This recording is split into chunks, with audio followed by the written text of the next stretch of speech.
Breaking news. पंढरपूरमध्ये पुन्हा एकदा वाद पेटला आहे. श्री विठ्ठल रुक्मिणी मंदिर समितीच्या रुक्मिणी सभा मंडपातील महत्त्वाचे चित्र हटवण्यात आल्याचा आरोप झाला. या प्रकरणी महर्षी वाल्मिकी संघटनेचे अध्यक्ष गणेश अंकुशराव यांनी आंदोलनाचा इशारा दिला होता.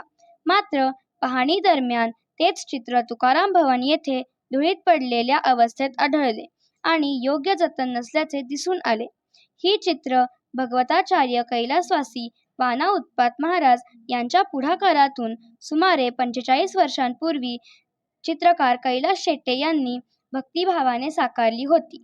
विशेष म्हणजे या कलाकृतींचे कौतुक स्वतः बाळासाहेब ठाकरे यांनीही केले. आता प्रश्न असा, चित्रे सभामंडपातून काढून धुळीत का पाडली? जबाबदारी कोणाची? या प्रकरणी अंकुशराव यांनी तीव्र प्रतिक्रिया दिली असून समिती काय निर्णय घेते याकडे संपूर्ण पंढरपुराचे व वारकऱ्यांचे लक्ष लागले आहे. मी गणेश अंकुशराव, मी सामाजिक कार्यकर्ता आहे. महाग तुम्ही जे आडगळीत पडलेले फोटो पाहताय ते रुक्मिणी स्वयंवराचे फोटो आहेत आणि राजा रवी वर्मा आणि कल्याण शेट्टे यांनी त्यांच्या हातानं लिखित केलेले हे फोटो आहेत. आणि आमचा असा आरोप आहे, हे फोटो तर धूळ खात पडलेले आहेत, पण जिथं होते तिथं डिजिटल बोर्ड लावून या चित्रांची विटंबना केली आहे.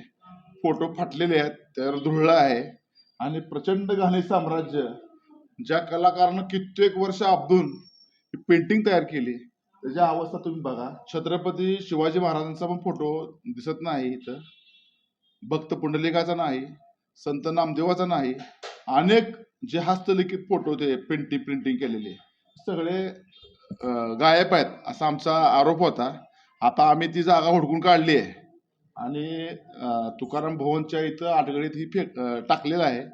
मंदिर समितीनं लवकरात लवकर लावावे आणि ही खरंच ओरिजिनल प्रिंट आहे का यासाठी गावातली जाणती जुनती माणसं बोलवून ह्याचा म्हणजे चौकशी करावी.